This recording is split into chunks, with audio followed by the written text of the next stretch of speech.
Failing is never failing. It's always a learning experience. I stopped living according to what people wanted me to do. I started living according to what actually made me happy. Independence is priceless. It's just people that have never had it don't even understand. Need motivation? Watch a top 10 with Believe Nation. What's up, Believe Nation? It's Evan. I believe in you, and this channel is designed to be a part of your daily success routine. So let's get your motivation to a 10 and get you believing in you. Grab a snack and chew on today's lessons from a man who went from hustling newspapers as a kid so that he could buy sneakers to becoming the co-founder of Roc-A-Fella Records and a successful entrepreneur. He's Damon Dash, and here's my take on his top 50 rules for success.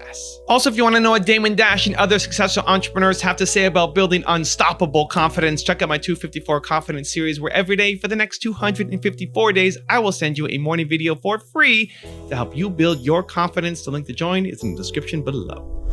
You know, and the one thing you have to really never do is compare yourself to other people. Absolutely. That's the one thing you can't do, is judge your success to someone else's.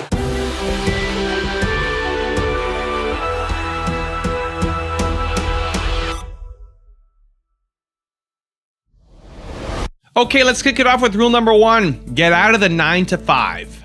9 to 5s aren't good because you hustling for a weekend. But when you do something that's for yourself and your family, it never feels like work. I hustle for my last name. I don't hustle for my first. Rule number 2, be patient. I've learned over the years that, you know, with anything, you have to be patient. Not 5 years patient or 5 months patient. You know, you could be 10 years patient if you want to. You know, empires aren't built overnight. You know what I mean? Like I always tell everybody, the Great Wall was a 2,000-year-old plan. 2,000. You know how many lifetimes that is of one plan? You know, and getting people to kind of, you know, do the same, have the same exact agenda for lifetimes, for generations. That's crazy. So, you know, you have to be patient when you want to do something significant, no matter what. And a lot of time that means, you know, not reaping the benefits of something immediately, you know, and that's the test. Rule number 3, put your own money up. I don't think my approach on business is what the average person would advise. Like I hear people say, never put up your own money. And I'm saying, put your own money up. Work harder than everyone. Be patient. And just know that if you're going to do something on your own, you're going to have to feel some pain. Rule number 4, pay your bills. You know, you always have to have something that's paying your bills so that whatever you're creating can breathe. So you don't have to rush it. You don't have to push it to make money when it's not ready. You know what I mean? Like you kind of always have to have something solid, and then that's paying your bills, you know, because even as an artist, to me as a man, you still have the responsibility to take care of your woman, to take care of your children, and to take care of yourself. And, you know, almost in that order. It's like children, your woman, and then yourself. You know what I'm saying? But all of that should be able to be taken care of. That's a real man, you know? And as an artist, you can't say, all right, well, I'm not going to take care of my children or take care of my woman or even take care of myself well to protect my artistry. Then that's not artistry to me. That's just being lazy. You know what I'm saying? I think as an artist, you have to fight for that artistry. You know what I'm saying? Like you have to figure out how to pay your bills so that the artistry can breathe. You know what I mean? And also, you know, that's how you feel like I'm a real man. Rule number 5, embrace pain. Have you ever watched a James Bond movie where it doesn't look like he's losing at some point and then he wins? Or Batman or Iron Man or any superhero? There has to be some diversity for you to, you know, overcome to win. You know, you can't be a champ unless you, you know, are in a place where you look like you're going to lose and then you win. The pain that's going to come with being independent, you have to embrace it because it's going to happen. And also know that the more successful you get, the more problems you're going to have, the more knots you're going to have to untie. Being a boss does not mean smooth sailing. It means having the ability to care about other people before yourself and to untie problems, untie knots. That's all it is. It's not business if there's not problems. There's nothing good without struggle. It just doesn't happen. In all my experiences, there hasn't been one thing that's been successful without me feeling some pain before it was successful. So now when there is pain, I embrace it. You know, I've been embracing it. I'm a G about it because I know that must mean that if I'm cool, that, you know, what awaits me is like the darkest before the dawn. I don't want to like sound corny, but that's really that's what has to happen. Rule number 6, play fair. I'm always going to play fair. You know what I mean? Like, I don't believe in doing anything unless it's fair. because I believe there's always karmic repercussions from doing things unfair. So what could appear to be a win or something that appears to be a fast money, and I know in the long run I'm going to suffer. But, it's always a test. Anything quick is a test. I can get it quick if I don't have to cheat, but if I got to cheat to get it fast, I don't want it. Rule number 7, be independent. My parents haven't bought me clothes since I was about 14. I haven't had nobody buy me nothing. Let's say that. No one's taken care of me since I was 14 years old. And I didn't want nobody taking care of me because they couldn't. What they was trying to buy me, I wasn't trying to wear. Rule number 8, hire intentionally. Taste, talent, and work ethic. You know what I mean? And all of it, I need all of it. Taste, talent, work ethic, perspective. So when I interview, or even when the people I work with find more talent, they have to bring me, I have to get a mixtape from them, because I need to know what music they're listening to. Because taste in music tells a lot about a person. It really does. I got to know who their favorite designer is, what's the last book they read, favorite artist. And it's funny, because sometimes, you get those, the answers are hilarious, but people be trying. They don't have, but you honestly have to have I look for all your senses to be activated. You know what I mean? I need you to have good taste in music. I need you to have work ethic. I need you to be a good person. I need you to have good taste in clothes. You need to be able to be savvy in more than just one thing. Everyone in my staff can do, there's not one job that anyone does in my staff. Rule number 9, stop caring what others think. If I make a regular business that doesn't touch pop culture or doesn't make history, then to some people that would be considered going backwards. That's not pressure for me, because I could care less what people think, and I don't think there's anything about my career where you would think I did it for someone else. I'm just constantly trying to impress myself. I've accomplished, relatively speaking, a lot of things. And because of that, I've been able to do exactly what inspires me. Rule number 10, don't be lazy. Everyone has the ability to take care of themselves. You can always be a hunter. You can always eat the food you kill. It's just about how lazy you are. You know what I'm saying? Period. It's all about your effort. Rule number 11, do what you love. How do you stay motivated and not get burned out? I only do what I love. You got to do what you love. You can't get burnt out, and I do get burnt out. Once I'm in the business and I don't enjoy it no more, that's the thing. It's hard for me to stay in the business for a long period of time because the people tend to make me sick. So as soon as I start to get aggravated, it's like I'll be on the block. If the block starts to make me mad, I go to another block. Even if I got the block clicking, it's just I won't compromise my quality of living. You know what I'm saying? But right now, what I'm doing is, I'm building things that I could pass to my kids, but only things that I love and my family. So I love making movies. I'm making movies. I love it. I don't think I'm gonna be burnt out with that anytime soon, And then also, when you're in the business of making money off other people, that person could make you sick, and you don't want to make money off them no more. So that's the reason why I try to only make money off myself these days, and also do things that my girl or my wife Rocky, if she's inspired, then we'll do that business. And something revolving my children, I'll do that business. But I worked hard to put myself in that position. Rule number 12, make things happen. Was there some pivotal moment for you in your life where you just really got it and something happened, a fire ignited inside you that made it so that you had all the moving parts to make this amazing career unfold? I think the death of my mother probably got me really focused, and I understood that there wasn't going to be anyone there to take care of me. I had to take care of myself. And just out of respect for her life and all the things she did to make me a better person, I had to apply all those things. So, at 17, my mother died when I was 16. At 17, I was running the streets so heavy and it was getting so critical that I put myself in boarding school. I figured out how to get a scholarship, and because of the ability that my mother gave me to articulate what's on my mind, to read, to write, to not be afraid. And also I was, boxing. So I went to the boys club, and they were giving out scholarships for, you took a test, I passed the test, and, I made it. And, I would just always able to put myself in a better place. I never let anybody else control my destiny. My mom's taught me to, make things happen on my own, not to depend on anybody. And if I have an opinion, to speak on it. Rule number 13, be consistent. The only way to be a professional is to work harder than everybody. A professional, like a professional baseball player, a boxer, is someone that's better than everyone else. That's why he gets paid so much to do it. That means work. It ain't nothing professional going to get given to you. There's some sacrifice. There's always pain. And, it's always going to be dark times because that's part of business. Every time you create a new business, you got to struggle a little bit. And it takes a while to build a brand. It takes about 5 years to be consistent. Like my first 5 years, I'm not saying nothing different. I've been saying the same exact stuff. If you go look at backstage and any kind of argument I had, it's always been consistent. It's just people weren't ready for it. They didn't trust it. But after I've been saying it for 10 years or 5 to 10, now it's a brand. I have a brand for it. I'm consistent. I back it up. I'm still here. I'm still up. Even when, being an independent meant looking like you was down. Rule number 14, finish the fight. Failing is never failing. It's always a learning experience. So the thing about business is how deep your pocket is. I always say that. Like if you got a lot of money, you can sustain these losses until they turn into gains. But if you have a short paper, if your money's not long, or if you don't have enough, you have to make sure that those losses don't kill and compromise your pocket. And at that point, you got to get creative. But when you do anything, you get better at it the more you do it. And the first time you do anything, you usually don't do it correct. So it's not failure, it's learning experience. If you could get up, and it's like in a fight, the first round you might get knocked out, but by the last round you get up and knock that person out who won. You might have lost the round, but you win the whole fight.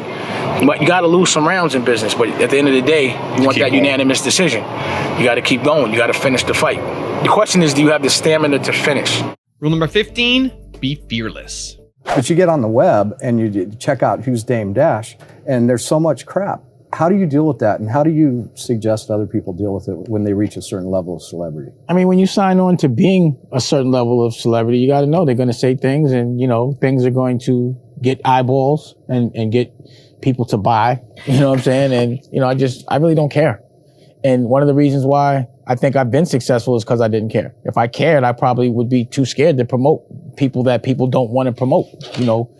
It takes fearlessness to be first. To not move with a crowd, to move alone, and you get scrutinized by people that do move with a crowd because they got to make you look bad to make themselves look good. It's all part of the game. It's like a guy that's in high school that gets all the girls. The rest of the dudes hate him in high school. So my whole life has been being that guy in high school that everyone hates because I keep taking their girls. I can understand that. It's not a bad life. So that's how I look at it. The price of success is unsuccessful people don't like you. Who cares? Like successful people don't care about what another person's doing. Successful people want everybody else to succeed too. Exactly. That's my point. That's this whole mindset that people don't understand. Right. So it's usually a bunch of unsuccessful, bitter people.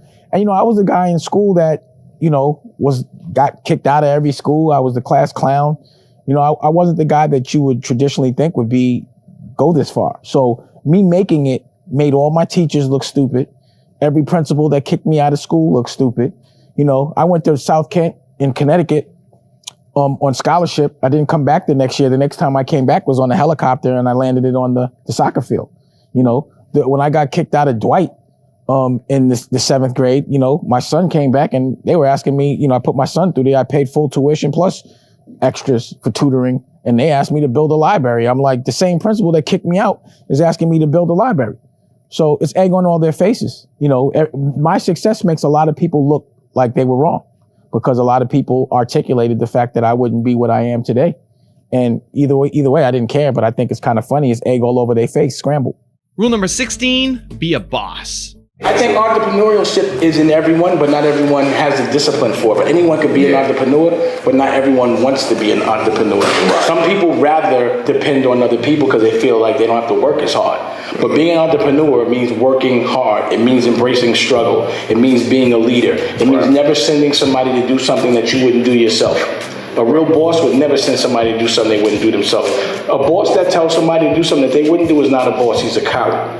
And those principles came to me from the people I knew in the street. Right. So somebody gonna be like, yo, kill that nigga for me, but you kill him yourself. I know all about it. You understand what I'm saying? Yeah, but if you're a guy that'll be pushing buttons, but you won't do nothing, you're not a real boss to me. Rule number 17, use your money. I just want to do so much that every dollar goes back into the street. Like I just pay my bills, and if I want to buy something, I'll buy it. But I'm generally trying to independently finance all the things that inspire me without compromise.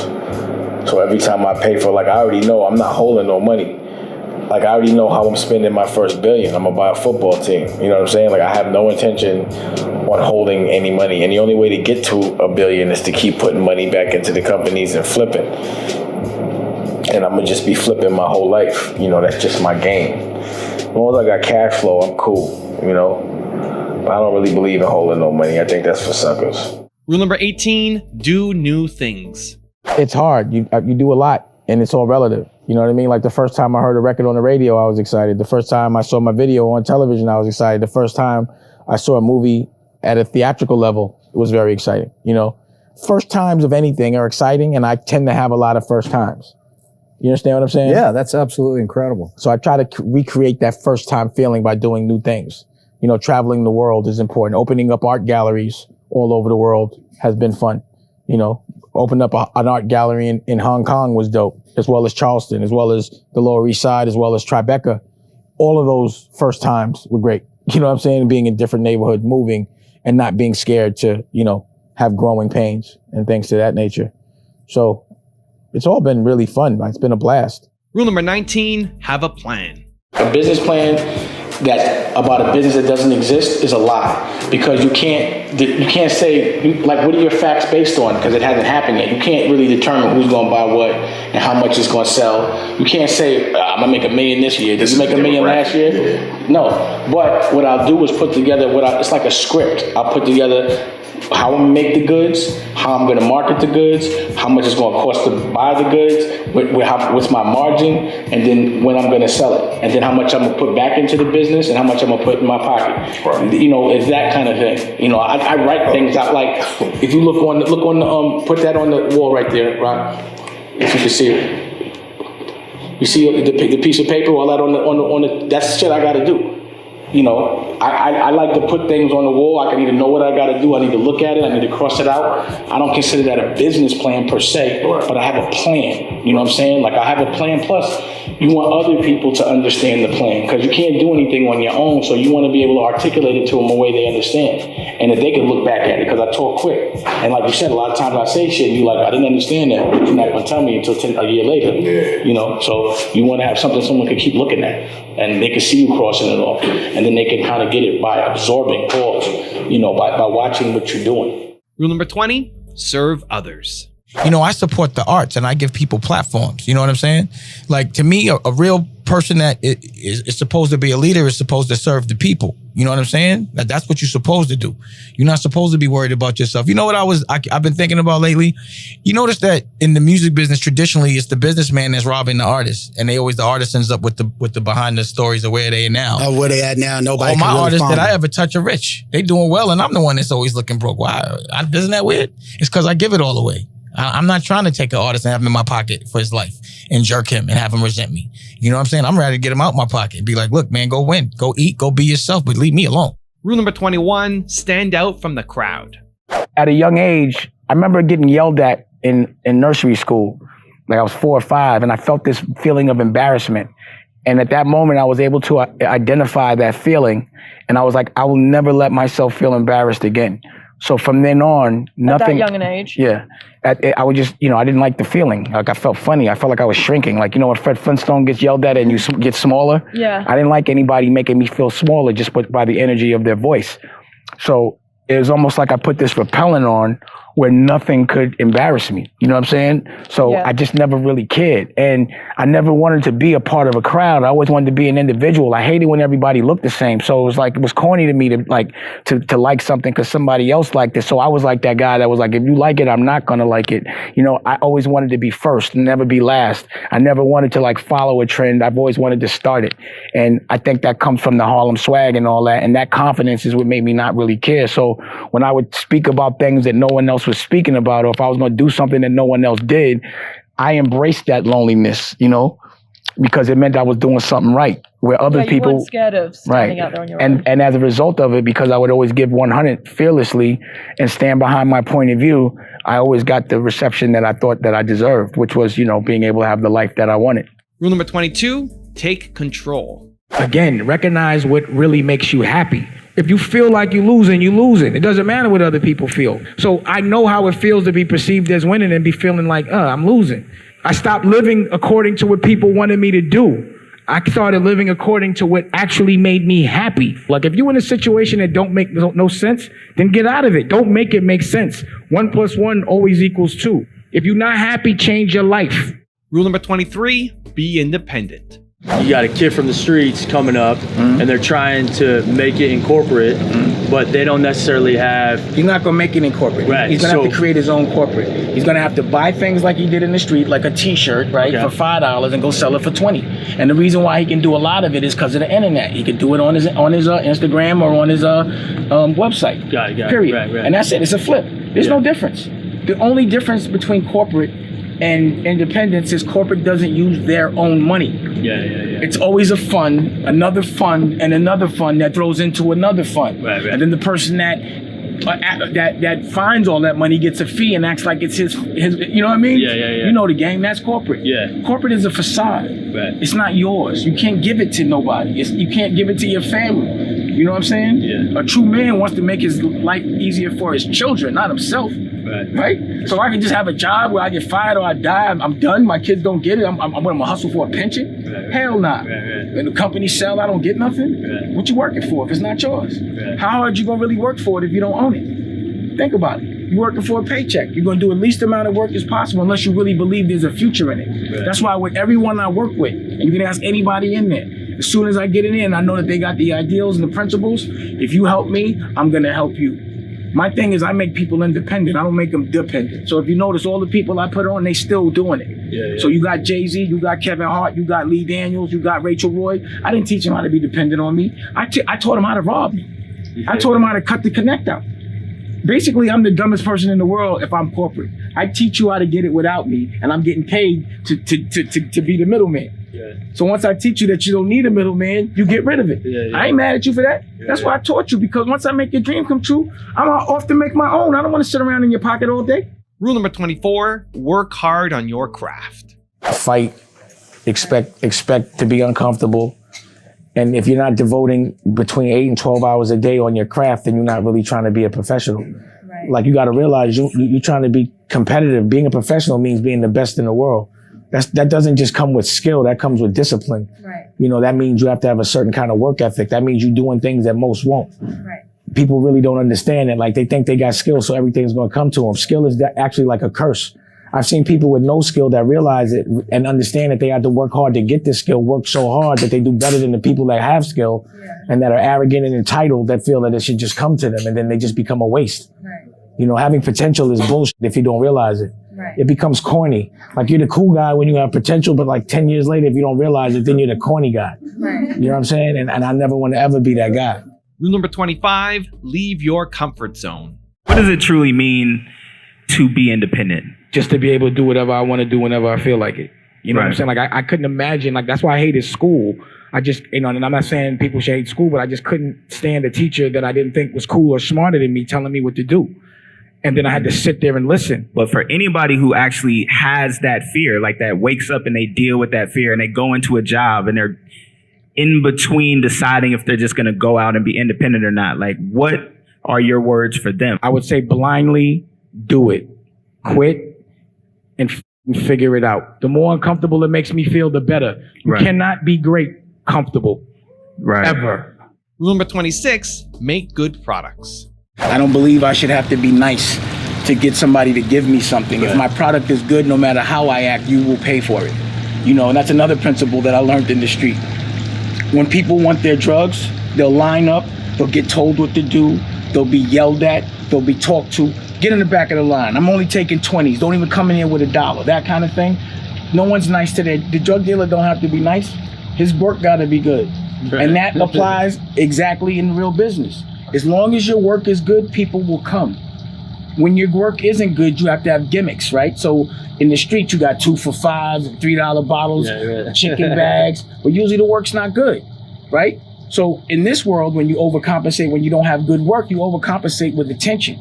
You start to become like, you sell celebrity. That's what you leverage. So now your game becomes going outside, being a slave to what everybody else thinks. And that's another rhythm that I didn't want to abide by as well. Like, I wasn't going to be about the celebrity.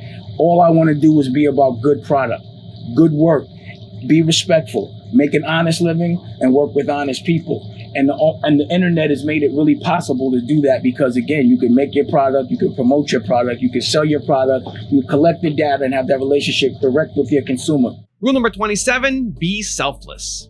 See, the one thing a boss has to realize is your job isn't to take care of yourself, your job is to take care of other people. So that means you have to completely be selfless. Right. If you're selfish at all, you're not a boss. Right. If you don't have the ability to care about other people before yourself, you're not a boss. Right. People practice being bosses every day because they're parents. You know, you care more about your child than you care about yourself. That's like your business. That's what a boss does. You know, I've had to pay my staff before I pay my own bills because they did the work. You understand what I'm saying? Right. That's what a boss does. Rule number 28, do it all. So people who take the leap and they take that first passion and build a business, or they start something, but they have other talents or other disciplines that they want to build things around. How have you managed to build multiple companies or take that blueprint and apply it to different areas and manage that? It's because I look at all the little companies as marketing for one company. When I make a movie, I got to make the movie, right? So I got to do that. But also, after I make the movie, I got to distribute the movie. So I'm going to build the platform like Damon Dash Studios or whatever app. I'm going to distribute it. Right. You know what I'm saying?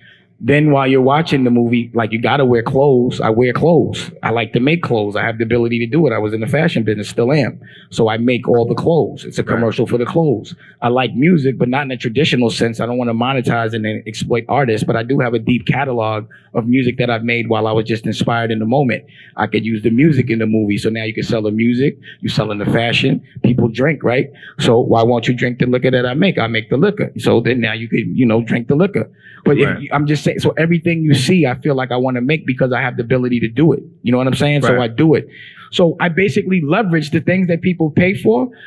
That's what I use for marketing. So I've always look at Rockwear, look at State Property. When I have a movie called State Property, you got clothing called State Property. You have an album called State Property. State Property did 20-something million in clothes that year just because of the commercial that the movie presents. Why would I pay somebody to do something I could do myself?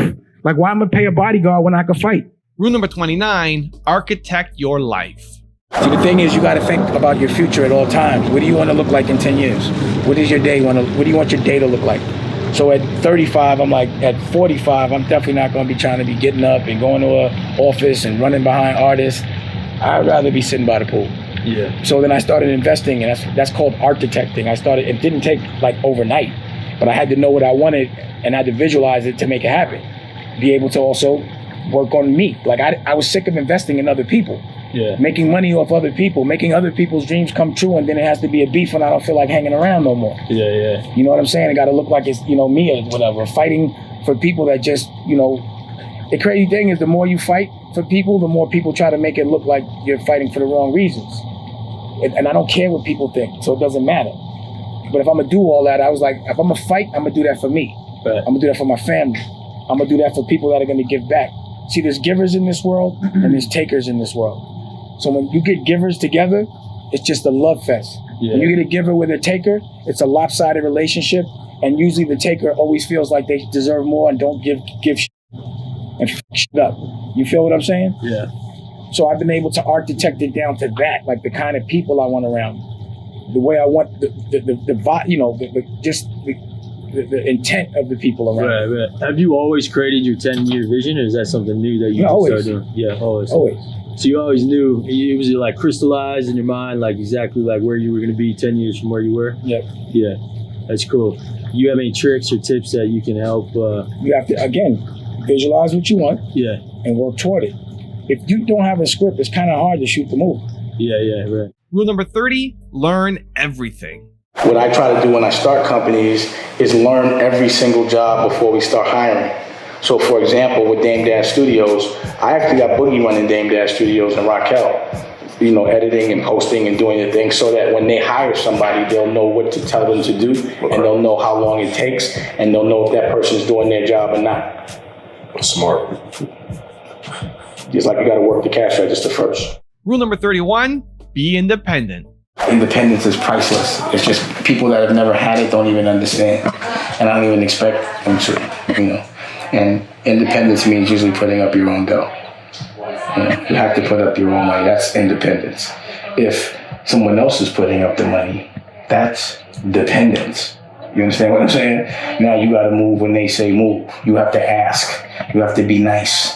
You have to laugh at jokes that aren't funny.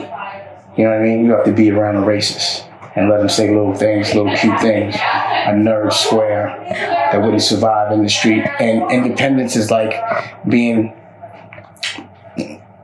Like, let me tell you the perspective of someone that's independent.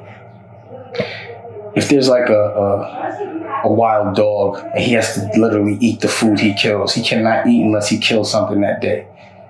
And then there's a dog that's tamed. He lives in a house, but he has 3 square meals a day. He got to do tricks. He gets petted. He gets kicked out. He gets beat. He got to get walked. He walks on a leash. When that dog comes in the room with the wild dog is laughing. He doesn't care that you're in a mansion. He doesn't care that you eat steak every day. He still thinks you're a herd. He knows he can take from you because he knows he has to kill every day to eat. You know what I mean? And that's a confidence. That's a rock star. And that's the one thing that I know I will never give up. You know, the ability to be that. Like, I laugh at anyone that's a caged dog, you know, walked on a leash, told when to eat, and does tricks and rolls over for a check. Rule number 32, embrace pain. Why is it so hard to bet on yourself for a lot of people? Like, what's the hardest? Why is that so hard for people to do? To put up their own money and bet on themselves? When they see it really works out eventually. Because when you put up your money, that's a struggle. And a lot of people don't just want to walk into a struggle. You know, it's like some people don't, even though they could fight, they're not really, you know, have the discipline to go to training camp and really focus and see it through. And like, they don't want to walk into the struggle to win. You have to want to win means you have to embrace pain. You have to embrace struggle. You know what I'm saying? Like, you have to know that nothing's going to be easy in order to be the best at it in the world. You have to do it and push yourself where most people won't. You know what I'm saying? And you got to be up for that, man. You know what I'm saying? Like, if you up for it, you could do it. But not everybody's up for it. Like, not everybody really, conceptually they want it, but do they want the pain it takes to go get it? Right. And I have a lot, like, there's people that there's things about them I don't like, but I respect the fact that they're going to fight to get what they want. The fight. And regardless of whether our perspective is different or not, that fight, every time, whether it's wrong or right, the person that fights the hardest wins. You really ultimately know that if you really believe in yourself and you work hard at it, you'll achieve it. The question is, am I ready to work so hard that I'm better than everyone else? You understand what I'm saying? And you have to answer that question within yourself. Am I ready to embrace all the pain that nobody else wants to embrace? Yeah. Am I ready to really work harder and do it so much that I'm better at it than everyone that does it? Yeah. It's really about the work ethic, really. It's a professional work ethic. You can't just be good at something. You have to be able to see things through and do the things that you don't enjoy. It's not really about the things that you enjoy. That's the easy part. It's the things you don't enjoy. That's the things that people usually shut down about. They just don't like it. Yeah. Just because you don't like something doesn't mean it's a failure. Rule number 33, be the plug, not the customer. What I do is I'm a businessman, right? In any business, the more crowded it is, the harder it is to do it. So I never want to hustle on a crowded block. So regardless of what, I'm always looking to do something that nobody's doing. So all I was looking at was what's the next wave logically. It was just logically. I was paying attention. You know what I'm saying? So once I realized it, I was like, it's the internet. This freedom was ridiculous. And plus, like, it was like, damn, if I know how to make this myself, like, content is like currency. It's the thing that makes money forever and ever. It's like when somebody smokes a joint, the weed is gone. You got to grow more weed. When somebody looks at something, you could pay over and over again to see it, and you ain't got to keep making it. I just look at what people pay for and do it myself. I'm the plug. I'm never a customer. Do it yourself and leverage your own celebrity. Right. So instead of letting somebody else make it, we make it, and then we don't have to pay for the marketing. It's easy. So now that I'm a brand for doing that, I can now completely invest in myself. But there's two games. One is making good work, and one is leveraging celebrity. Right. The good work, you ain't got to move. Good work, they find you. You ain't even got to promote your destination. Mm-hmm. When you ain't doing too good, that's when there's the overcompensation. You start hitting red carpets every day and doing other to distract the fact that you have no talent. You understand what I'm saying? Rule number 34, be confident. Confidence and not giving a it makes you so lean. Like, the don't give a factor, that makes it where you don't care what people think. You never feel like you're being judged. You never want to be a part of a crowd. And you just, you're just fearless about the way you feel about things, And then also you got swag, you just do what you want regardless of what people think. And it feels good. Rule number 35, find real wealth. But it's tough, man. It's tough, What's tough? Initially. You know, well, when you're brand new to independence, it's a mind state. Yeah, it's a mind state. It's a tough mind state. It depends on what you value as wealth. Right. Like if you value your freedom and your happiness as ultimate wealth, or if you value perception and physical things as ultimate wealth, you're either gonna like physical things is temporary, so you're gonna hustle for the temporary, or you're gonna hustle for the forever. Your soul is forever. Absolutely. You know, you don't want to cash that out. You know what I'm saying? For temporary things, for physical shit. Right. You know what I mean? I think that's the ultimate test. Is like, yo, you're gonna really be wealthy, meaning are you gonna be happy or are you gonna look happy? You understand? You're gonna worry about how people see you and buying physical things that make you look better than you are, or do you really want to really feel good? Rule number 36, be obsessed with your craft. How do you want to make money? I just want to. This is what I do, right? Take yourself to 5 years. Where do you want to be in 5 years? See, the thing about it is, to shoot a movie, you need a script, right? You can't just freestyle it. You can't say, I want to say this or kind of like that. You got to be very direct. And then you put all your energy to what you want. You visualize it, and then it has to happen. I'm a filmmaker, so you want to make movies? Yeah, I want to make. I mean, I've done that, but I want to do it to where I don't have to worry about a regular job. Yeah. This is the way I would do it. So I would make as many short films as I can, just so people can start seeing that you're good. I would star in the movie if I want to be in it or in the short film. Like a real artist is someone that's damn near obsessed with it. Like a painter should be painting 8 hours a day. A band should be rehearsing 8 hours a day. If you're a businessman, you should be doing your business 8 hours a day. So if you're focused on something and you're doing it 8 hours a day, then you're doing it at a professional level, but you got to know what you focused on, and then you can take things into your own control. It doesn't happen overnight. It's not easy. Expect pain, expect anxiety, expect everything to go wrong, and just be cool. Breathe easy, and then just see it out. Because a lot of people start but don't finish when things don't happen the way. It's never going to happen the way you want it to happen. Ever. And if it does, do not trust it. It's the devil. Rule number 37, do positive things. There were so many amazing talented performers that came out of New York in the late 80s and the early 90s. Mary J, Biggie, Jay-Z, The Firm, Wu-Tang, and you were like a big part of that. Did you realize at the time how big that movement was going to be, and then what it was going to mean for the rest of the world and the rest of the music scene? Yeah, I did. You could feel it at the time? Yeah. I knew that. That's why I was the person that was documenting everything, because I knew everything I was doing in that moment was legendary. So the way I would look at it would be like, damn, could you imagine if you had Jimi Hendrix and David Bowie and John Lennon before they cracked, or Mick Jagger in like a studio or just kicking it before they got famous, and then imagine when they did. So because I was so confident in everything I was doing and all the people around me, I knew that what we were doing would probably set the stage for history. You know what I'm saying? I didn't think anybody was cooler than us, and I knew it actually, and it, it turned out I was right. You know, in Harlem, I'm from Harlem, we had a crew called The Best Out, and we used to throw parties. And at the Cotton Club, we had Kick Capri DJing, and we used to make T-shirts, and we had our names on them, and we used to have basketball games. And a lot of people tried to do what we were doing. We were emulated. Like, I remember when we were throwing our basketball games, it would be like us, The Best Out versus Kev Chow's crew. They were called Boss, and it was crazy at the Gaucho Gym. And then the next thing I would see Puff do a basketball thing, but it ended up being tragic. But I knew that he was influenced by what we was doing. So I've always seen how my influence has been on the rest of the world from day one. And it still is like that. People still, take what I do and they're influenced by it. That's why I think at this point in my life, at 46, it's important to do things that are positive. So if people are going to emulate what I'm doing, they're emulating something positive, like eating healthy, like taking care of yourself, like being good to women and taking care of your woman, being a good dad, like loving your children. Like, to me, that's ultimate wealth. Rule number 38, be loyal and respectful. Loyalty is not convenient. If you can't just be loyal when it's like easy. Convenient. You know what I'm saying? Yeah. Like if there's a bag of money, but you got to do the wrong thing and be disloyal to somebody where you walk it, I don't robbing friends. Yeah, you know what I mean? And just, so sometimes, respect to me guides you and protects you from everything. If you lead with respect on anything, the right things will happen. You understand? I've never seen respect put anyone in harm's way. I've only seen respect always protect you. And then also, the ultimate test is always like to disrespect the people you love to get something physical, like some bread. You understand what I'm saying? That's the test. You know what I mean? And tests aren't meant to be easy. You know what I'm saying? Like, that's what my test would always be. It would be like, am I going to play my culture or am I going to get that dollar? You know what I'm saying? And I just couldn't do it. Am I going to play my family? As many times I'm sure you could have played the all culture. the time. Yeah. All the time. You know, that was my problem with the music business because it was such a disloyalty to my culture to exploit it the way it was being exploited and letting other cultures exploit it and not saying nothing and being like it's all right just because I'm making money. So just because I'm all right makes it, you know, because I fought through it, it still didn't make it all right to just sit there and watch them rob the rest of the culture to me.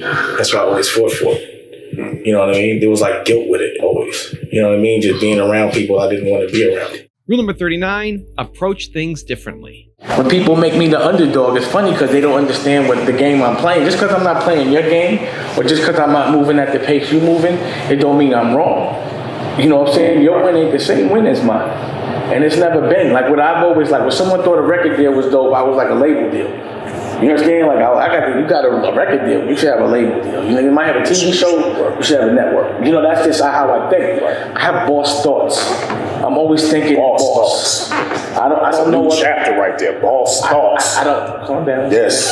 I don't know any other. I don't know any other language but boss language. You know what I'm saying? So when people don't talk in boss to me, I don't know what they're saying. You know what I'm saying? It's a language. There's approach. It's a language. Like people approach things like bosses and people approach things like workers. A lot of people don't want to be bosses because there's so much responsibility that come with it. Yeah. You understand? They're scared of it, and I always say that. You understand what I'm saying? Right. But a boss only can think about it in boss terms. So if somebody says they want to get in business, some people might say, oh, I need somebody to give me a job. That's not a boss thought. Right. A boss says, if I want to get in business, my thought is, if I want to get in business, I'm going to create the business. I'm going to buy the business. You understand what I'm saying? Then I'm going to do the business, but I'm not trying to be hired. Right. My approach is always going to be bossy. You know, someone that's not used to being a boss, his thought process ain't bossy. He don't have boss thoughts. Fluent boss. You understand what I'm saying? Right. Yeah, fluent in boss. And if you don't talk to me in boss, I don't understand what you're saying. For real. Be like, huh? And people will think you're an asshole because they're like, no, that's not how I approach things. Right. You understand what I'm saying? I'm not celebrating that.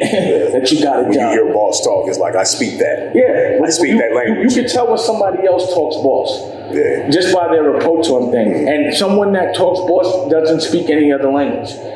I only talk boss. Rule number 40, put family first. The minute I had daughters, I was like, I got to change everything. I can't do anything to a girl that I don't want another man to do to my daughter. So that was a real turning point for you. The daughters for sure. My daughters changed my life. When my second daughter, Tallulah, was born, I decided to quit everything to make sure that anything I did, I put her first, not the business. See, before it was like business first because I got to pay for the kids, but it's like if you're not there to spend the money with your kids, it really doesn't matter. They need you and your company. So, and I saw all the things I was missing. So, you know, what do you think I'd rather do? Be on a yacht pouring champagne or a girl or taking my daughter to get a cupcake? It's nothing better than taking your daughter to get a cupcake. You know, there's nothing better than watching your baby smile.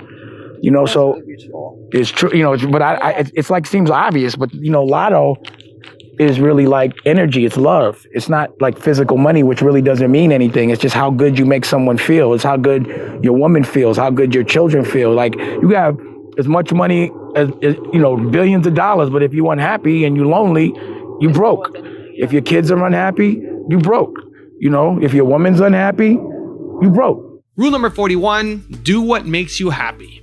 It's all about effort and what you can visualize in your mind. You know, if you can't think it can happen and if you don't have confidence that it's going to happen, it ain't going to happen. So if you doubt yourself, like, you know, I box, or at least I used to. I'm not getting in the ring unless I know I'm going to win, or else I already lost. And I look at everything I do like that. I'm winning. And there is nothing. It's a mental game too. It's 100%. Everything is about perspective and what you consider a win. You know, some people think they're winning because other people think they're winning, even though they don't feel good about what they're doing. They're like, oh, you think I'm winning, so that must mean I'm winning. But I feel like that's not winning. You know, you have to know what makes you happy, what you consider a win. Not everybody's win is the same. You know what I'm saying? But people like to fit in with their W's, but not me. I know what my W's are. Rule number 42, be the boss. The reason why people take jobs is because they got to pay their bills. When you say be a boss or be independent, everybody should be an entrepreneur. Everyone has an apartment, right? You're the boss in your apartment, right? No matter what, no matter how little it is, whether it's a big house or a little house, that space right there, you're the boss. Right. That's what your business is. That's what your life is. You create the space so you can control it. You control your environment, but you have to architect that. You want to live in a house, build it. You know what I'm saying? Nobody gonna give it to you. But once you get in that house, I don't care if the president or whoever it is, anywhere. You walk in my house, Obama, you still got to listen to me in this house. People think it's safe to have a job, but if somebody can fire you, how is that safe? Right. Period. Like, you got to be nice to somebody. If they don't like you, they can fire you. And the people that can fire you don't be owning this shit neither. They be supervisors. So then it becomes like political. There's no politics when you're the boss. It's my way or no way. Yeah, because I believe that. You see that at any point, no matter how much you contribute, that whole thing can be taken away at any particular time. Right. So how does somebody then go and just make that shift to the same shit they're doing for somebody else? Do it for yourself. Right. If you're a paid editor, edit your own movie. You're a paid writer, write it your own magazine. You know, it's like the thing is nobody ever gave me anything. No one gave me no record deal. I had to do it myself. Right. So imagine if I would have waited for a deal for Jay-Z, there'd be no Jay-Z, there'd be no Kanye, there'd be no Lee Daniels, there'd be no Kevin Hart, there'd be no Rachel Roy. None of that. You know what I'm saying? None of them, I had to build all that. Like, no one's going to hire me to direct. You know what I mean? No one's going to hire me to be the CEO of a company. I made the company. I'm the CEO of it. Period. Rule number 43, believe in yourself. What I find is a lot of people are really insecure about themselves. They don't think they're as interesting as they are. So many people be so quick to make money off other people's experience. I'm like, yo, but you got your own. Like, what's the purpose of that? It makes no sense. Say that again, yeah. And that's what I had to do. That's what you had to do. Right. Once we started to believe in ourselves, we work a little harder, but you end up reaping all the benefits on it on your own terms. And it feels 100% good, and you can control the people you around, and it makes the most sense. Rule number 44, love the game. I wanted to capitalize off everything I thought I was the best at. So I thought I was the best at dressing. I didn't think nobody could dance better than me, so I thought I knew hit records. I knew I had the best, most authentic experiences, so I knew I'd make the best movies. And I just wanted to do all those things. But in hindsight, I just like to do shit because I like to do shit. It's fun. I'm really creative. Yeah. You know what I mean? I just like to be artistic freely. And, you know, it's like, I don't know. I just like doing shit. I just thought, you know, I'm having so much fun. And, you know, when you get success relatively young, it's like, you know, you get settled, but then you're going to get bored. So, you know, I was a mogul when I was in my 20s. So I was like, I want to go do fashion. I want to run around the world. Everything I see or hear about, I want to see it personally. I want to live it. I want to know it. I want to touch it. Rule number 45, invest in yourself. So looking back at that, how do you feel about Roc-A-Fella today? Is it the same attitude that... I think it's a shame it doesn't exist anymore. You know, I think the way that it dissolved was kind of selfish, but I ain't going to get into that. You know what I'm saying? But it would have been nice to see everybody doing well as opposed to one person. And that's the way I wanted Roc-A-Fella. I made it, you know, I believe in the circle of success where everybody gets rich. I don't want to make employees. I want to make bosses. Yeah, it's more of a family enterprise. Well, it was, you know, but then it turned out to be one person stayed rich and everyone else had to work for him. And that's not how I looked at Roc-A-Fella. And what I realized is I need to make and invest in things that I could pass to my family. So I had to invest more in myself as opposed to investing in other people, because not everybody has the same ideology as me. You know what I'm saying? Not everybody, you know, looks at things the same way. So, you know, I should have probably paid a little more attention in making assets that I own as opposed to making other people. Because my thing was I was putting people in power so that they could put us in power. But every time I put somebody in power, they would shut the door and they just wanted all the power. People get hungry as soon as they get... It's just human nature. It's how men are. It's the testosterone in them. That's why I also surround myself more with women, because women don't tend to be so jealous. Do you think that's more of an exclusively male thing then? I think females aren't as like hungry when they get in that position? I think males are so supremely insecure that they turn into clowns. Rule number 46, don't cut corners. A lot of people will cheat and try to cut corners, but I don't consider that a win. You know what I'm saying? Like, if I know the game I'm playing and I sign on to it, that's the only way I want to win at it. I don't want to cheat to get there, because then I didn't win at my game. I actually lost. You actually lost. You know what I'm saying? But, you know, I'm not going to play your game. I only play my own. You only cheat when you don't fully believe in your abilities in the first place. Yeah, it's overcompensation. Yeah, for sure. Yeah. But then that's like a different kind of win. You know, you're playing a different game. Rule number 47, dream bigger. You know, I have bigger dreams than trying to be getting a salary from some company. You know, I need to own something, and I need a legacy. You know, like the Dashes are going to be, I already know it. We're going to be like the Kennedys and the Vander, you know, we're going to be an upstanding family. That's what I wanted to build. That's what I mean. But that's what I'm saying. I wanted it easy for my kids, and I want it easy for my kids' kids. And that's all I'm doing right now. Just making sure that the company can run when I'm not around. You know what I'm saying? Family and company. That's what, you know, it has to be able to sustain. Rule number 48, don't operate out of fear. Everybody says they want to be the boss, but people be scared to be the boss. Most people are scared to put up their own money. Most people are scared to tell people to work when they don't want to. Most people are scared to even ask for their money. You understand what I'm saying? Like, I see people that are uncomfortable about asking about their own business. Like asking for change, you know what I'm saying? Or asking how much do you get paid, or when am I going to get paid, or where's my money? I have never felt uncomfortable about asking for my bread. And I've never understood people that were uncomfortable for asking for their bread. And I really don't understand people that are offended by you asking for your bread. You know, you ask somebody for their money and they're like, what you asking? Like, I'm not supposed to ask for my money. I'm not supposed to ask about my money. Like, the money and the business, there should be no emotion with asking about it because it's business.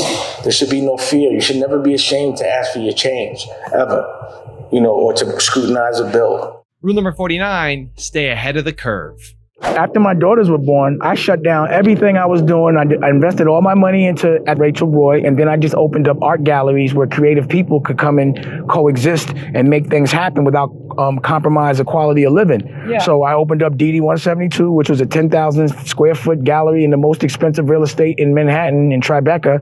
And, you know, I had people like Mos Def and Jay Electronica and Wiz Khalifa and Currency, and it just goes on. Rock and Roll, the Black Keys, you know, Holy Ghost, Erykah Badu, all performing. I had an internet television station called Creative Control. This was in 2009. So you were ahead of the curve on that stuff. I'm always ahead of the curve. You want to know the future, just ask me. And rule number 50, the last one before a very special bonus clip, is attack your bucket list. We have chapters in our life. Yes. You know, the cool shit about the way I approach things is I always have like an ill bucket list. You know what I'm saying? And there's a bunch of things that I want to do in my life, and eventually I know I'm going to do it. Okay. So young, I wanted to hustle. I got that off my bucket list quick. You know what I'm saying? I wanted to be a music mogul, off my bucket list. I wanted to be a fashion mogul, off my bucket list. I wanted to sell oil, off my bucket list. I wanted to have art galleries, off my bucket list. And the things that were like on my bucket list were things like I'd be like, even though you saw it in the book, one day I'm gonna do a diabetes network. I'm gonna do something that's just about diabetes. I did it. Yeah. It's off my bucket list. You understand what I'm saying? One of the things on my bucket list is to own a football team. One of my things on my bucket list is to have a network, you know, a real channel, to have a hotel. So there's always like a chapter in my life where I attack that bucket list. One of the things on our bucket list is to grow land. You understand what I'm saying? And to be able to have a farm. And I was trying to grow cotton, make the clothes from the cotton and be completely vertical. Right. That's what we were trying to do in North Carolina. Now I've got a bonus special clip from Damon Dash on how to play the game right that I think you're going to really enjoy. But before that, it's time for the 3-point landing questions. Time to move from just watching another video to actually taking action in your life or your business. And if you're feeling bold, leave your answers in the comments below. Here we go. Question number 1. What's the biggest thing on your bucket list that you want to attack? Number 2, how would you do it if you weren't operating out of fear? And number 3, how would you do it if you dreamed even bigger? There's a lot of people that think that the only way you can make it, especially in our business, the entertainment industry, that, you know, you can't be an honorable, honest, hardworking person. You've got to be willing to do whatever it takes, regardless of how you compromise your own ethics, to get to wherever it is you want to get. And I've never believed that. And it doesn't sound like you believe it either. Nah. You know, I don't consider that a win. I consider that cheating, and I can't live with myself if I don't play the game right. But other people don't. Like, you go into different cultures, and especially in business, it's like, yo, you got to win any way you can. If somebody's slipping and you don't take advantage of it, you're dishonoring your family. Like, I've been in cultures like that, you know, where lying is okay for the business. You know, you're supposed to do that or else you're a sucker. So, you know, it's just a matter of perspective and the cloth you're cut from. And, you know, it's a rougher world when everyone is cheating and you're playing the game right. You know, it's a tough world. But at the end of the day, it's worth it because, you know, there's nothing more valuable than your soul, your integrity, your freedom, you know, just being proud of yourself. I just don't feel like, you know, when you can't call yourself a winner if you're cheating, you know, you're a cheater. You know, that's just how I feel. And you might not get caught in the human form, but God will get you. You can't hide from God or whatever the supreme being is. So let me give you the one-word secret to happiness. One word. This is all you need to be happy. It's the most important word ever. If you had to think of one word that's most important to you, or that sums you up, or that would be kind of like a little beacon. If you want another amazing video with the one and only Damon Dash, check it out right there next to me. I think you'll enjoy it. Continue to believe, and I'll see you there.